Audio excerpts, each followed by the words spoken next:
Thank you, Jen, and good afternoon and welcome. I'm Neela Molgard, the Executive Director of Launch Minnesota. Thank you for joining us in this Launch Minnesota Regional Roundtable. This is one in a series of roundtables that we are holding this month to shine a spotlight on our Launch Minnesota network and the our Launch Minnesota network partners and the startups that they serve. Today, our partners in West Central region are going to share about how they help startups succeed. And we'll also have the opportunity to hear from startups in the region about their experience and challenges. Again, thanks for being here today, and a special thanks to Larry, who answers a lot of my phone calls and emails and is really a great leader in the West Central region for the Launch Minnesota efforts. Deeds Commissioner Steve Grove was planning to be here today, but unfortunately he had to attend a hearing with the Minnesota State Legislature, but he wanted to share some of his thoughts, and so we did tape his remarks. So I'm going to share that with everyone right now.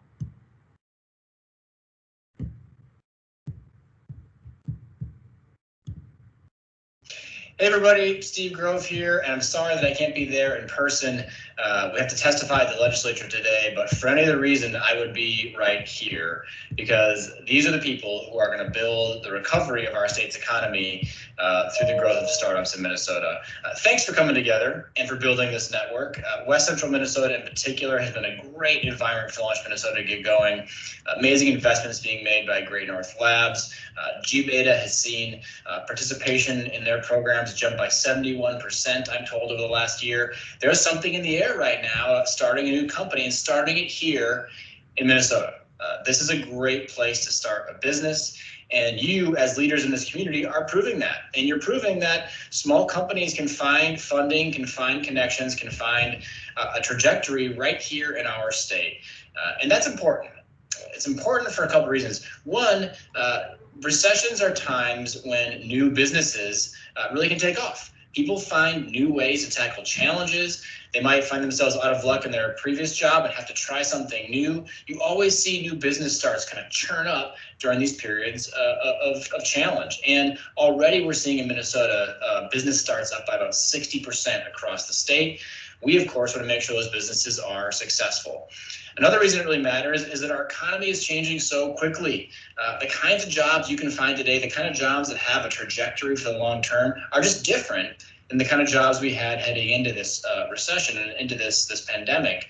A lot of the trend lines we saw in automation and digital technology are just getting accelerated now as the recession has hit and the pandemic has just changed how business takes place. It is the startups that are created today in our state that are going to be the next Fortune 500s in Minnesota. And we want this state to be the kind of place that is really the problem-solving capital of the country. We've got that talent, we've got that access to education, to funding, and to corporate community that's really strong here, and a really diverse economy, which just leads a whole host of opportunities available for startups who want to grow in Minnesota. So Launch Minnesota is just our state government's way of partnering with all of you on that, both through funding, but hopefully also just through connecting our ecosystem. Our startup ecosystem is not just the Twin Cities, it is north to south, east to west of Minnesota, and you're proving that every day through this network. Thrilled to hear about the discussion that takes place here today. Thank you for your leadership and for coming together. Let's build the future of the Minnesota economy together. Thanks, everybody. We'll see you.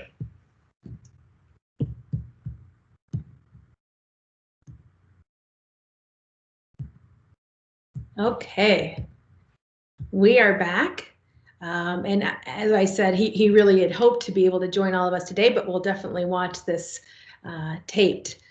So excited to be with all of you today and share the incredible things that are happening in your region. Launch Minnesota recently celebrated our first year, and we're really proud of our progress, especially considering this was not a year that any of us expected. 2020 really reinforced the resiliency of our startup community. I'm going to walk through our goals and progress made, and then we'll turn it over to all of you.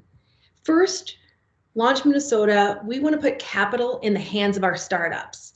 Almost 80 unique startups were awarded over $2.4 million in funding.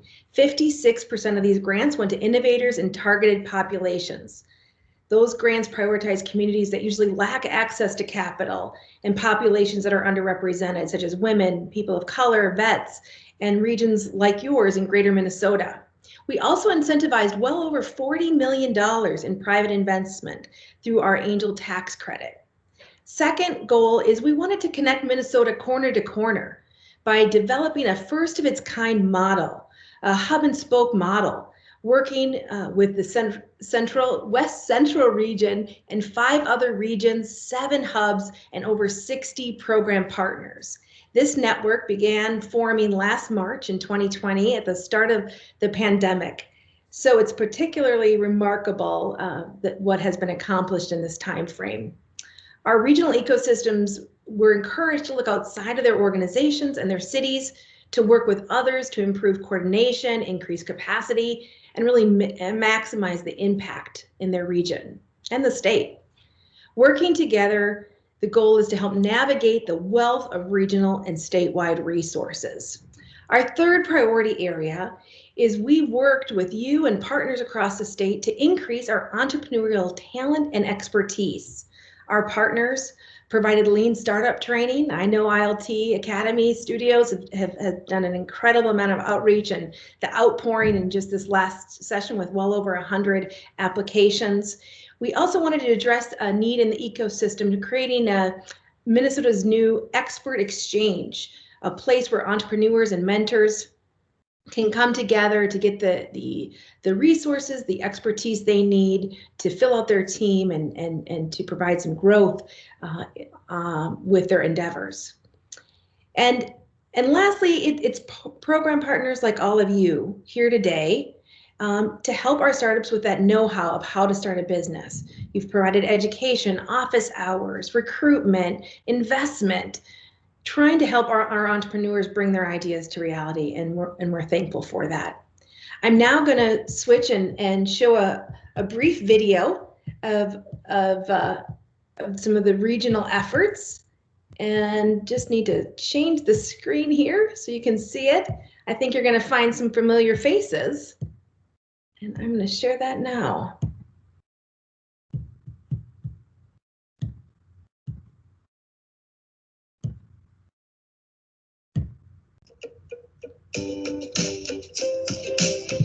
I'm Danielle Steer, Managing Director of Lunar Startups, and thanks to Launch Minnesota, we were able to partner with the Coven to continue a critical event series called Fix It Fridays for our community. Launch Minnesota has helped elevate the importance of the startup ecosystem and created awareness of the many strong regional partners who share a common mission in strengthening our startup and innovation ecosystem. I'm Natalia Bowman, the Business Development Coordinator at Greater Fergus Falls, and we've been able to help over 20 entrepreneurs launch their business this year. We're very pleased to be a part of the Launch Minnesota Network and also the Northwest Minnesota Innovators Group. Through this collaborative effort, we know that we have great things to come today and in our future. I'm Dave Hengel, Director of Creative Bemidji and the Bemidji Launchpad. Launch Minnesota helped us reach out to undiscovered entrepreneurs in the Bemidji area. I'm Michelle Landsberg, Director of Advanced Thief River. Through the Launch Minnesota Network, we've been able to help our area entrepreneurs tap the resources that they need to be successful.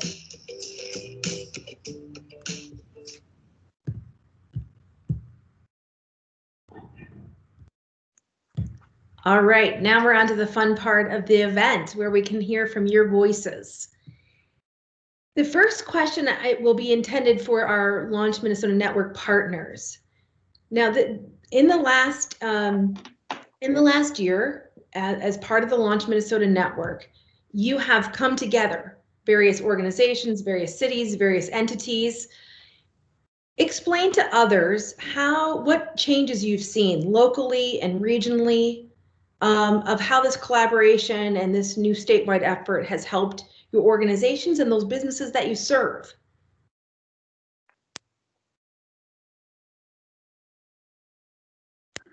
I'll start with this, Neela.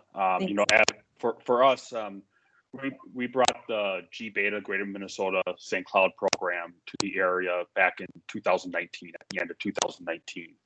And part of the naming of the program was purposeful in wanting to be more than just St. Cloud, but being open to Greater Minnesota. But our 18 sponsors were really St. Cloud centric, and what the Launch Minnesota Network did was make us look outside of just St. Cloud. I think Precious is here today, and she can account for much more because she's the one who's actually doing the work. But I think she was able to broad a broader net because of Launch Minnesota and really trying to be a partner or collaborator throughout the region more than just outside of a 3-county area that our specific organization works in. Yes, latching onto that. Thanks, Larry. We were definitely able to expand our recruitment efforts, not just on the startup side, but we also got a lot of interest on the mentor side from mentors from across the state. And of course, West Central wanted to aid these startups and give them advice and expand and open up their networks for these startups as well. So there was a lot of things that we were definitely able to accomplish as far as widening the scope and providing more resources to the startups that we are bringing into the program. Thanks, and we could also see by your recruitment numbers the level of interest that Commissioner Grove shared too. There was a lot more interest because you were able to cast that wider net, and so that's fabulous. Anyone else on just how this collaboration, the statewide partnership, has helped your organizations or the businesses that you serve? I just have something. So in the Fergus Falls area, we've really been experiencing an uptick in brick and mortar and mobile pop-up shops. So last year we welcomed over 24 new businesses, and of course not all were brick and mortar, but many of them started out with that pop-up model, and within just a matter of 2 months, their revenues increased over 430%, which prompted them to then really start moving into that next level of having a physical or mobile food truck, those types of things. And I think that having Launch Minnesota and this multitude of partnerships and the referrals that we were getting has really amplified our ability to connect.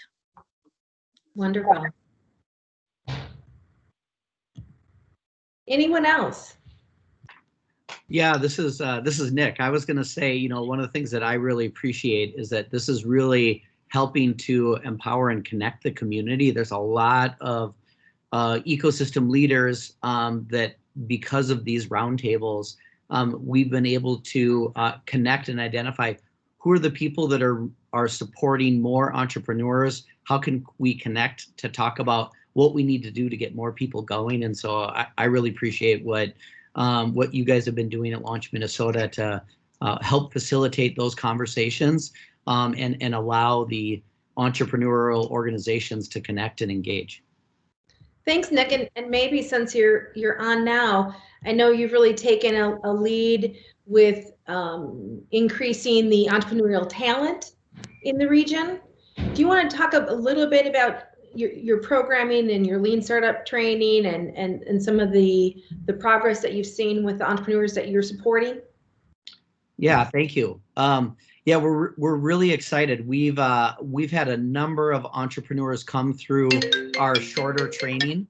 We've had a couple half-day events, an 8-week program, and now we just launched in West Central our 20-week program with 48 diverse entrepreneurs from startups, small businesses, and even some nonprofits that are all working collaboratively on their startup ideas, and connecting with various sponsors and mentors to make sure that these new founders are getting connected into the community as fast as possible. That's one recipe that we think is going to lead to greater success and helping startups get their businesses going in our underserved communities around Greater Minnesota.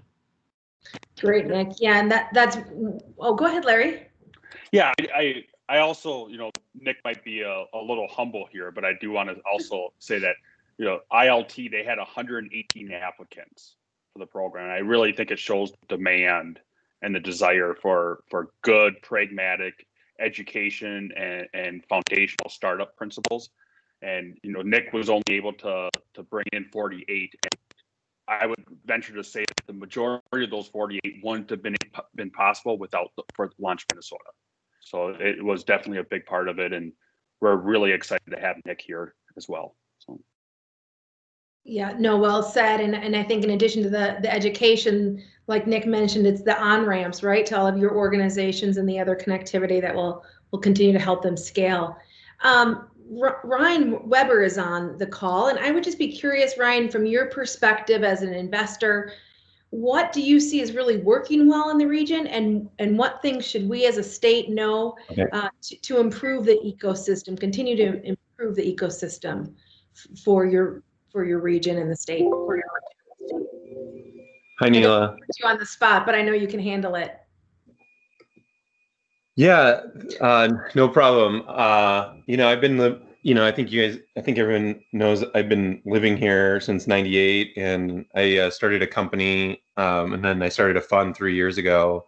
So, I've been a part of the ecosystem, kind of more engaged in working to support entrepreneurs versus, leading a business for the last 3. I think it's really amazing, how I think the community has made it a priority, and it's really helped to have Launch Minnesota's network, to bring the broader community together across the West Central region. I think one of the things we're still challenged with getting more people trained in the innovation process and technical skills,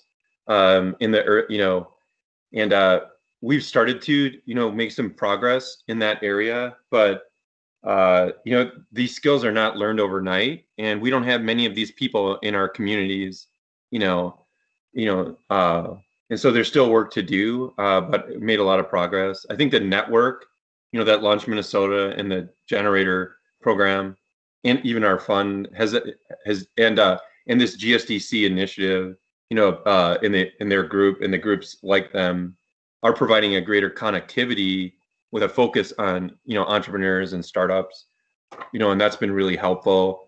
I feel like we have a greater, I think I share a story sometimes. 12 years ago, Dave Carlson founded Food Dudes Delivery, and I was working in mobile consumer startups, and he was one of the earliest food delivery companies in St. Cloud. And I didn't even know he was here till 2 or 3 years ago when someone in Fargo told me about, do you know Dave Carlson?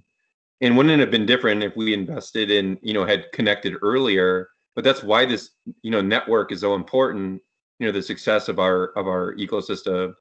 And so I think that within St. Cloud and maybe some of the larger, it's gotten better, but I still feel very disconnected from Brainerd and Alexandria, and I think that's where we need to, to continue to improve, but I think Launch Minnesota is really what I think has helped strengthen that. So overall, another challenge I think is at the university. There is an abundance of talent that is untapped and underutilized. There's 700 plus students just in the computer science major that I graduated from, and we don't have enough jobs for those people in St. Cloud. There's not enough tech companies yet.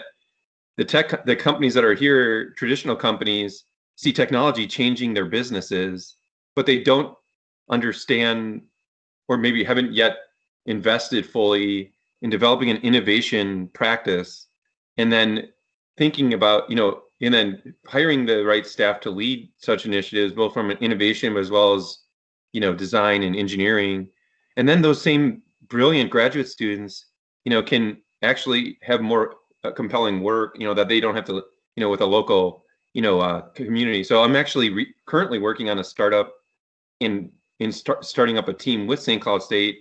And to be honest, it's mind blowing the talent that we're seeing that we can put on some very sophisticated computer vision problems, using modern AI and, machine learning and these people, how could they not have an opportunity in St. Cloud in our region?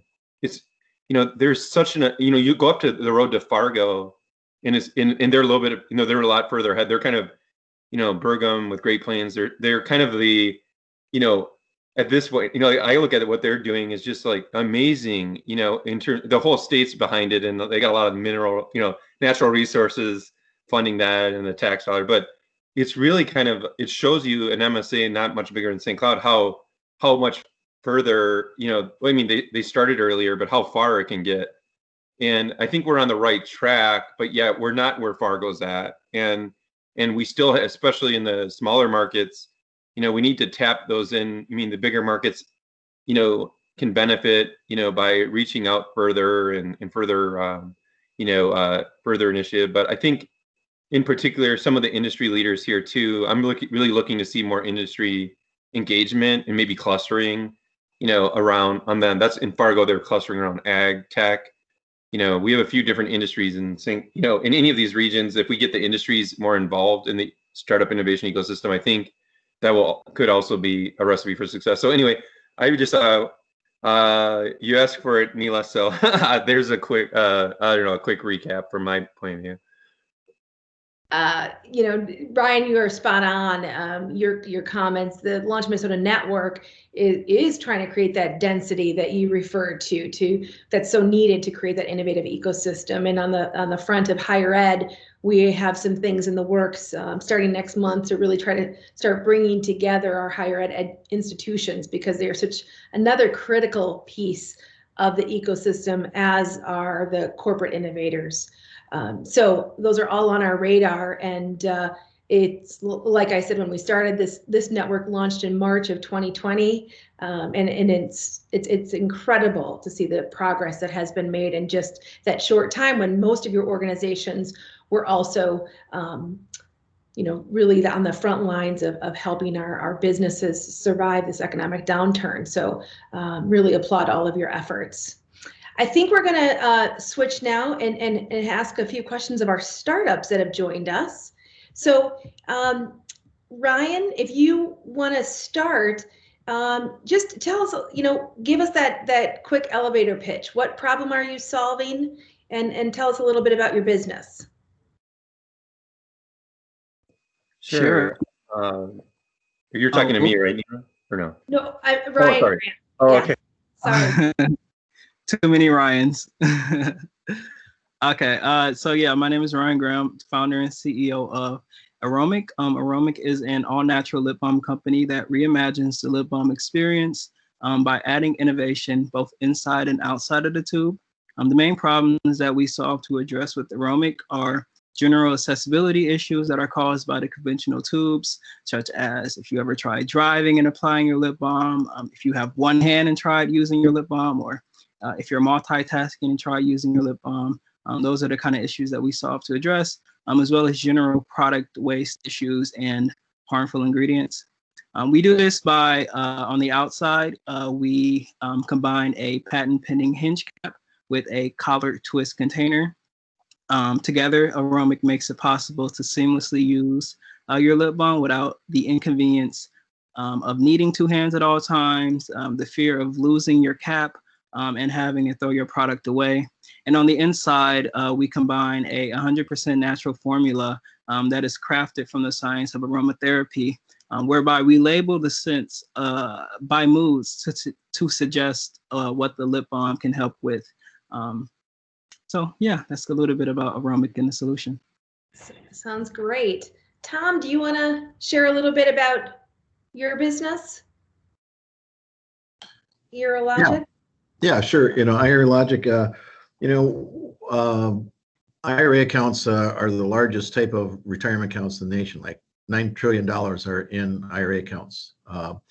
What happens is a lot of the larger financial institutions, mutual fund companies, brokerage, and that they help companies set up 401k plans. But then after people are leaving companies and whatever else, and the assets go with the person, and they may, so the financial organization or broker might lose the assets. So what we've created is a platform, whatever else, that's all paperless and whatever else, where it can just tie into a financial organization. So when someone leaves, they can just paperlessly transfer their funds into an IRA account, and they have the same investments that they had and then 401k plan, and basically the investment type of returns and whatever else and fees that you'd have with a large 401k plan.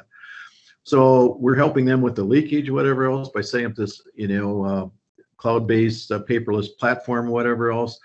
And then also you find that some of these large financial organizations, they have set up their 401k plan and IRA plans are very legacy. They're old technology and they're not very efficient for handling smaller balances or even some medium-sized balances. So this is much more efficient, paperless, and so we can do it much more cost effective. So what we're really doing is helping them stop the leakage so they can retain the assets, and then also helping them with their blocks of business that they may not be able to process very profitably themselves. So, thank you, Tom. Yeah. And Clever with learn or teach. Hi. What problem are you solving? And just give us a little bit more. I know you gave some in your intro, but you could just give a quick elevator pitch. That'd be great. Perfect. So our story, my name is Clever McCory, by the way, and fond of learn or teach. So our story has really been a story of learning and iterating and listening. And we went out to create a training solution. I started off wanting to help low-income children. I was born in Africa, and so that was my motivation. And so I learned a lot about gaps that I was finding in corporate training and specifically for small businesses. And I would go to say, hey, we've got this learning management system, and they all wanted custom content made. And so that's when I realized that gap of how the solutions that were currently on the market were really specialized, and they make money based on larger companies with large amounts of employees paying subscriptions per employee. So that's kind of the history of how I got into solving this problem. So to summarize, it was small businesses that didn't have a concentrated solution that offers course creation, a learning management system, and just all the training resources they would need. So that's what Learn or Teach offers there, and yeah, I think I'll leave it at that. Perfect. We'll have more questions here coming up. And Susan, in introductions, you had mentioned you were working with ILT Studios to launch a new business. Do you want to tell us a little bit about your new venture? So the business that I'm working with ILT for is Harmony Cricket Farm. I think Barry, you may know of Tammy Mann. So Tammy and I are partners, and we are trying to bring products to market, stand up a cricket farm, get Americans to accept a more environmentally sustainable, nutritionally dense, easy on the gut protein source. So that's I'm helping her with that. On the other side of the house, Indie Do Good is a group that a company that we are supporting entrepreneurs that do good. And we have three legs to our stool of services. One is a fulfillment warehouse. So I haven't met an entrepreneur yet whose core competency is shipping a box. So I'm really trying to get them to work on their business versus in the business, which is very consistent with ILTs too. Then we do marketing, and we also do engineering. There's a lot of marketing agencies around, but we are very entrepreneur friendly, let's put it that way.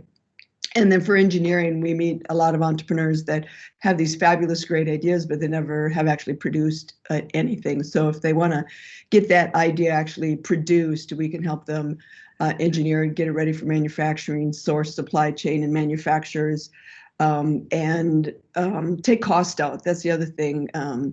Entrepreneurs, if they don't have a strong connection or a strong network, they may not know people to go to that can help them or can help them produce with a lower cost. And so we feel like our engineering fees are paid for in spades because of the cost savings over the long term and life of the product. Great, thank you. The next question is, regarding how we as a state can continue to help accelerate your business and other businesses in the region, right? That's why we're all gathered here today. We want to see our businesses succeed, start, and grow here in Minnesota. What are some ways that we as a government agency can better serve you, or how can your community better serve you? Neela, this is Barry Kirchhoff. I just want to jump in and make a couple of quick comments on this. Of course. Being a director of an SBDC for over 15 years, we're very good with restaurants, service industries, and bricks and mortar. And through a relationship developed with Nick Tietz, it's kind of opened up the SBDC to lean startup and all the things that are trying to be done with the new ideas. And I think it's a win-win. Currently, the SBDC in St. Cloud has 5 scholarship individuals going through Nick's program. And then for the mentorship, I have an entrepreneurial consultant that's also guiding them through the process. And then through this, I've gotten to have some conversation with Susan, and then when talking about what they do is not just for lean startups, but the services they offer, because we get so many people that are trying to get, don't understand the logistics, the warehousing, the shipping. So this connectivity that Launch Minnesota is kind of birthed here is phenomenal. It gets more exciting every time you're on one of these calls. Thank you for the time. Thank you, Barry. What other, for those startups that are on this call, what are some of the gaps that you see? What are ways that we can better serve you and help see the growth of your business? One of the things that, this is Susan, one of the things we see a lot is just early stage funding. It's really hard for early stage entrepreneurs to get funded, and whether it be a loan or a grant or an incubator with funding attached, those are all really impact changers. And I wish there would be a way that we could get, my model is, or my theory is that if we could get the financial world, the investment world, to think of entrepreneurs like lawyers do with Legal Corp, where they donate a certain amount of time of their assets, their lawyers' time, and they're doing that because they hope they turn into real businesses that have, an ongoing need for legal support, and it's a wise investment. It's a good business development. I think if the investment community could think of it probably would be a rounding error in the total number of dollars that are invested by venture capitalists, but these early stage entrepreneurs are so resourceful and so, they can turn, it's not even that much of a risk anymore because we have so much support. We have such a variety of support in the ecosphere that's supporting entrepreneurs and small businesses. Right. So I just wish we could free up and open up. And I'd like to see it as smaller amounts of money so that more people could get access. A no interest loan for a couple of years while you're building your revenue stream and trying to get to profitability can make a huge amount of difference and on job creation and economic impact in communities. I couldn't agree more, Susan. And we hear that from everybody, that early stage funding is critical in the continued growth. And we're trying to address that through some of our Launch Minnesota Innovation Grants. We have 1.6 million each year for that, but continuing to try to foster more private dollars also in this to fill this important gap. Anyone else in our last couple minutes together? Last minute together. Yeah, I would just, Tom, I'd agree with Susan that, again, what you're saying is that the initial funding is so critical. These organizations, they have great ideas. They got a lot of energy, whatever else, passion for their product, and their ideas. But, when you get a little bit larger, you can go to Initiative Foundation, you can go to Granite Partners, you can go to VCs, and you can get some funding. But the initial funding to get going and take an idea, that's critical. And then, and then we're also trying on a community, trying to, like I say, I'm trying to connect SCORE, which is a national mentoring organization, with the local development corporation, so that and the SBDC, so that we do have some resources and mentoring to help them get started, because usually they think they just need money, but usually they need a lot more than that. They think just money is going to solve it, and that's there's so many other elements that they need to think through. But I think we can handle some of that locally, and I think we're trying to put the resources together to help solve that issue. But funding is certainly is so critical, and that's the biggest problem I see. Thank you, Tom. And we're at time, but Clever, if you had a quick statement. Yeah, I thought kind of like go-to-market strategies, attaching those with the funding process, that would be interesting. Like I know, like, usually, let's say, managed service providers, which work with large IT companies, they can get a go-to-market strategy partner to help them get MDF, and then you turn that into revenue. So something like that, just taking the same concept of someone who's got deeper relationships and ideas, partnering up with early funding opportunities, and just helping you grow from funding and also opportunities perspective. I hear you. Go for it. Okay, cool. So this past semester, I had the opportunity to join Nick's IoT Academy, kind of for like that preview run that they did before they launched the full thing.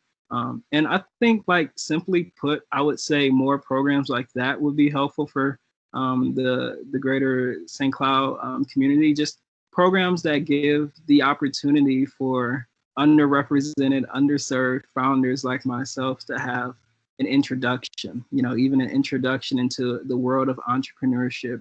I came in with the idea of Aromic, that lip balm company, and it's just, I was able to really just identify the problem and the solution that I was trying to find. And I think it just helps to solidify the business idea. It helps you to get more connections. It helps you to broaden your perspective on the other entrepreneurs that are local to you.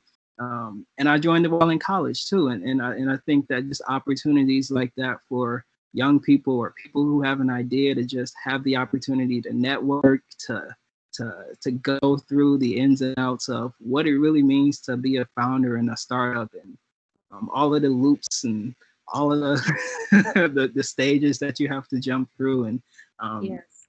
At the end of the day, come back and have a team, a group that supports you in everything that you do. And Nick still helps me out to this day. And I really, it's more so what we need is that support for founders. So thank you, Ryan, and for your tenacity in launching a business right now. Phenomenal. I applaud your efforts. We are past our time together. I just really want to thank you for all that you're doing, for the businesses in your region, for the technology that you're developing, and the efforts that you're doing are critical.